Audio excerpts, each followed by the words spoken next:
అంటున్నారు. ఒకవేళ లేదు మీరు అనౌన్స్ చేశారు పెట్టాలి అంటే ప్రత్యామ్నాయంగా ఆల్టర్నేట్గా మీరు ఏదన్నా అరేంజ్మెంట్ చేసుకుంటే మనం చేసుకోవాలి. వాళ్ళు చేయరు. ఇంకా మీరు ఏదన్నా చేసుకుంటే పెద్దలుగా వచ్చి వాళ్ళు మనతోటి మూమెంట్ పెడతాము అని ఒక మాట అన్నారు. అది ఎంతవరకు అనేది ఇంకా 2-3 రోజులకు కానీ క్లారిటీ రాదు.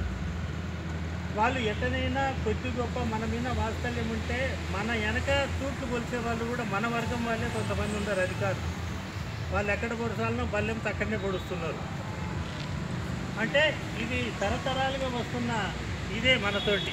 అయినా ఏది ఏమైనా మనోధైర్యం మొదలకుండా మనం పని చేసుకుంటే మనకు ఏ వ్యక్తి శక్తి అడ్డుపడలేదు. ఏంటంటే సైనికులు అనేది దేశానికి ఔన్నత్యమైన సేవలు అందించిన వర్గం మంది. అది ఎవరు ఎంత అన్నా కూడా దాని దగ్గరికి కూడా దరిదాపుల్లోకి చేరలేరు ఏ ప్రజానికం కూడా. కానీ ఇక్కడ బయటికి వచ్చేటాలకనే కొంత మనల్లో అధికారులు, అనధికారులు, సిపాయిలు, నాయకులు, హవాల్దారులు, జేసీ వాళ్ళు ఇట్లాంటి అనేది ఒక ఎత్తుగా ఉంటే ఈ వర్గాన్ని ఒకటి ఆఫీసర్ వర్గాలు అనేది 2 వర్గాలుగా రాష్ట్రాలలో విభజించబడి నడుస్తున్నాయి.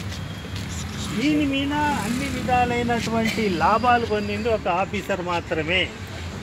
ఏంటంటే సైనికులు అడ్డంగా బలైపోతాం. ఏది మీటింగ్ పెట్టినా హమారా సాబ్ రక హమారా లియే బౌత్ వెల్ఫేర్ కానీ ఆడికి పోయి ఉరుకుల పరుగుల మీద పాల్గొంటాం. దాంట్లో వాళ్ళకు అనుకూలంగా మలుచుకొని వాళ్ళకి ఏది కావాలో అది అందుకొని వెళ్ళిపోతారు. మనం చూస్తూనే ఉంటాం గుడ్లపకి.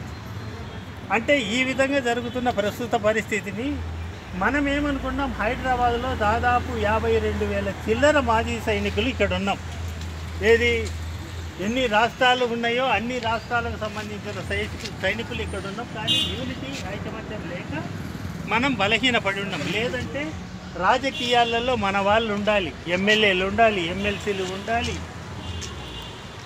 కంటోన్మెంట్లో ఉండే కంటోన్మెంట్ బోర్డు మెంబర్లు ఉండాలి.